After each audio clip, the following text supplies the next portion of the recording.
রুদ্রর আসল রূপটা জেঠিমণির সামনে নিয়ে আসলো ফুলকি। সম্পূর্ণ জানতে ভিডিওটিতে একটি লাইক করে প্রথম থেকেই দেখতে থাকো। গল্পে শুরুতেই দেখা যায় ইচ্ছে করে রুদ্র অভিজিৎ আর মৃন্ময়কে নিয়ে এসেছিল। অভিজিৎ আর মৃন্ময় জেঠুমণিকে একেবারে অপমান করতে থাকে আর বলে, দেখুন মাস্টারমশাই, আপনাদের বয়স হচ্ছে, এবারে আপনারা আপনাদের চিন্তা ভাবনাটা বদলান। যদি আপনারা আপনাদের চিন্তা ভাবনাটা না বদলাতে পারেন, আমার মনে হয় তাহলে আপনাদেরকে এই পার্টিতে রাখা যাবে না। রুদ্ররূপবাবু এই পার্টির জন্য কি কি করেছে এখানে সবটা পাই টু পাই লেখা আছে। এখন যদি আপনি বিশ্বাস না করেন সেটা একান্তই আপনার ব্যাপার, কিন্তু যেটা সত্যি সেটা তো আমি বলবই, তাই না? কারণ রুদ্ররূপবাবুর মতো নেতা এই রকম ভাবেই আমাদের পার্টিতে থাকুক, আমরা এটাই চাই। এখন অনেক কিছুতেই সোজা আঙুলে ঘি উঠতে চায় না, সেই জন্য আঙুলটা বেঁকানো দরকার। কিন্তু আপনি যদি এত বেশি রাগ অভিমান করতে থাকেন তাহলে হবে না। জেঠুমণিকে চোখে আঙুল দিয়ে দেখিয়ে দেয় জেঠুমণির আর এই পার্টিতে থাকার কোনো অধিকার নেই।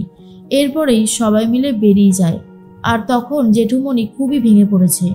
রোহিত আর ফুলকি জেঠুমণিকে জিজ্ঞেস করে, কি হয়েছে জেঠুমণি, তুমি আমাদেরকে খুলে বলো তো। তখনই জেঠুমণি বলে, আমি ভেবেছিলাম রুদ্র হয়তো পদত্যাগ করবে, কিন্তু না, উল্টেও আমাকেই শাসিয়ে গেল আর বলল আমাদের মতন যাদের বয়স হয়েছে তাদের নাকি এখন আর পার্টিতে কোনোই দরকার নেই। শুনে খুবই খারাপ লাগলো। আর এরপরেই ফুলকি তখন বলে, বারবার জামাইবাবু অন্যায় করে পার পেয়ে যাবে, এটা কিছুতেই আমি মেনে নিতে পারবো না। না না, এটা কিছুতেই সম্ভব নয়। রোহিত তখন বলে, কি করবে তুমি, কি বা করার আছে, আমি তো সেটাই বুঝতে পারছি না। ফুলকি তখন বলে, আছে করার মতন এখনো অনেক কিছু আছে, আমি জামাইবাবুর সামনে গিয়ে মুখোমুখি হব। এরপরেই ফুলকি জামাইবাবু মানে রুদ্রর সামনে যায় আর কথা বলতে শুরু করে। বলে, জামাইবাবু, আপনি বারবার অন্যায় করে পার পেয়ে যাচ্ছেন, এমন করলে কি করে হবে। এদিকে ঈশিতার সাথে কথা হচ্ছিল রুদ্র। ঈশিতা তখন বলে, দেখো, শয়তানের নাম নিলাম আর শয়তান হাজির হয়ে গেল। তোমার সাহস তো কম না, তুমি রুদ্রদার সাথে এইভাবে কথা বলছো। তখনই ফুলকি বলে, সাহসটা আমার বরাবরই অনেক বেশি, আর তার থেকেও বড় কথা, জামাইবাবু যেটা করছে সেটাকে অন্যায় করা বলে। আমি অন্যায়কে কখনোই প্রশ্রয় দেই না আর দেবও না। জামাইবাবু কেন এগুলো করছে চিংড়ি দিদি? ব্রিজ ভাঙার পেছনে জামাইবাবুর হাত আছে, আর সেটা আমি প্রমাণ করেই ছাড়ব। ঈশিতা তখন বলে, আমিও দেখতে চাই তুমি কি করে প্রমাণ করতে পারো। ফুলকি তখন বলে, সবকিছুই সম্ভব, আমি তো বলছি যে আমি প্রমাণ করেই ছাড়ব, আমি কোনোভাবেই হাল ছাড়ব না। তার মধ্যেই রুদ্র বলে, কি করবে তুমি, কি করবে তুমি, কি করে প্রমাণ করবে আমিও দেখতে চাই। শোনো ফুলকি, আমাকে একদম ছেট করবে না কিন্তু। তুমি আমাকে জনসমক্ষে অপমান করে অনেক বড় অন্যায় করেছো। কি ভেবেছো বারবার করে এইভাবে পার পেয়ে যাবে? আমি কিন্তু এবারে তোমাকে ছেড়ে কথা বলবো না। তার মধ্যেই ফুলকিকে শাসাতে থাকে আর রোহিত এগিয়ে এসে বলে, কি করবি তুই, কি করবি? শোন রুদ্র, আমি না তোকে চিনতে পারিনি, তোকে একজন ফ্যামিলি মেম্বার বলেই মনে করতাম, কিন্তু তুই যা ব্যবহার করেছিস তারপরে তোর সাথে ভালো ব্যবহার করাটা না আর আসে না। অনেক বড় বড় অন্যায় করেছিস তুই। হ্যাঁ, ইদানিং আমাদের কাছে কোনো প্রমাণ নেই ঠিকই, কিন্তু তাই বলে তো কোনো অস্বীকার করার জায়গা থাকে না, তাই না? এর মধ্যেই রুদ্র তখন বলে, তুই তোর বউয়ের হয়ে কথা বলতে এসেছিস, তুই কি আমাকে থ্রেট করছিস? তখন রোহিত বলে, হ্যাঁ করছি। জেনে রাখ একটা কথা, এই রোহিত রায়চৌধুরী কোনো অন্যায় করেনি আর কোনো অন্যায়কে প্রশ্রয়ও দেয় না। সে ফুলকির কথাতে উঠছে বসছে না, ফুলকি যেটা বলছে সেটা একদম ঠিক, আর ঠিক কথাতে ঠিক সারাটা তো দিতেই হবে, তাই না? ঈশিতা বলে, তোমরা দুজনা চুপ করো, এরপর তো এবার হাতাহাতি মারামারি কাণ্ড হবে। কেন বুঝতে পারছো না, ফুলকির কথায় তোমরা শুধু শুধু ঝামেলা বাড়াচ্ছ। ফুলকি তখন বলে, আমার কথায় ঝামেলা বাড়ছে না, বরং আমি জামাইবাবুকে বোঝাতে চাইছি জামাইবাবু যেটা করছে সেটা অন্যায় করছে, সেটা একদমই ঠিক হচ্ছে না। এই রকম ভাবে যদি চলতে থাকে তাহলে আরো অনেক বড় সমস্যার সম্মুখীন হতে হবে আমাদেরকে। এর মধ্যেই ধানু তখন বলে, দাদা ছেড়ে দে, এরকম করিস না। কিন্তু কোনোভাবে রোহিত ছাড়তে চায় না। রুদ্র আর রোহিত এমন ঝামেলা করতে থাকে, রুদ্র রোহিতকে মারবে আর রোহিত রুদ্রকে মারবে। এরপরে রোহিত বলে, তুই আমার দিদির হাজবেন্ড, সেটা আমার ভাবতে ঘেন্না করছে।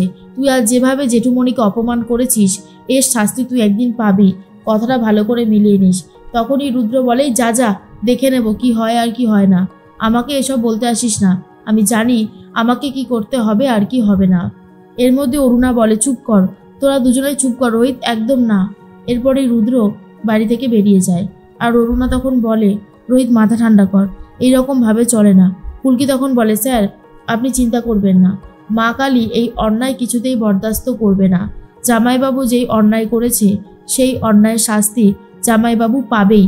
আপনি কি ভাবছেন অন্যায় করে জামাইবাবু পার পেয়ে যাবে? সেটা কোনোদিনও হবে না। মা কালী কিছুতেই এটা সহ্য করবে না। এর পরের দিন সকাল হতেই অরুণা স্কুলে বেরিয়ে যাচ্ছে, আর তখন দেখে যে দাদার চাটা ওইভাবেই ধরা রয়েছে। ফুলকি তখন বলে, দেখো জেঠুমণি এখনো চা খায়নি। এরপর জেঠুমণির ঘরে গিয়ে অনেক দরজা ধাক্কা দিতে থাকে, কিন্তু কোনোভাবে জেঠুমণি দরজা খুলে না। পারমিতা তখন ফোন করেছে লাবুকে আর বলে, এই লাবু তুই মাকে পাঠিয়ে দে না, বাবা তো দরজাই খুলছে না, কি যে হচ্ছে বুঝতে পারছি না। এই রকম ভাবে আর কতদিন চলবে?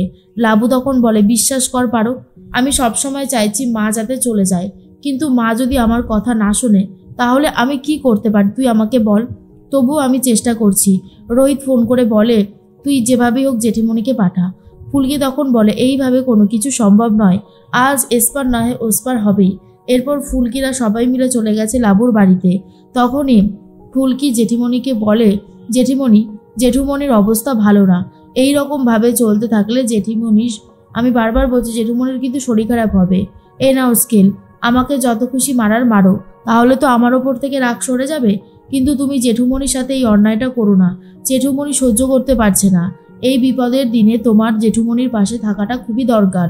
যেভাবে কালকে সবকিছু হলো, এর মধ্যেই রিক্কি তাড়াতাড়ি করে রুদ্রকে মেসেজ করে বলে দেয়, জেঠিমাকে ওরা নিয়ে যাচ্ছে, তাড়াতাড়ি আয়। রুদ্র তাড়াতাড়ি চলে এসেছে। জেঠিমা তো চলেই যাচ্ছিল, কিন্তু রুদ্র এসে আটকে দেয়। ফুলকি তখন বলে, জামাইবাবু আপনি এসবের মধ্যে ঢুকবেন না, জেঠিমাকে যেতে দিন। কিন্তু রুদ্র বলে, মা তুমি আমাকে ছেড়ে চলে যাবে? কালকে আমার সাথে রোহিত খুবই খারাপ ব্যবহার করেছে, আমাকে একেবারে মারছিল আর ওই বাড়ি থেকে বার করে দিয়েছে। তখনই ফুলকি বলে, আর তুমি কি করেছো সেটা সবাই দেখেছে।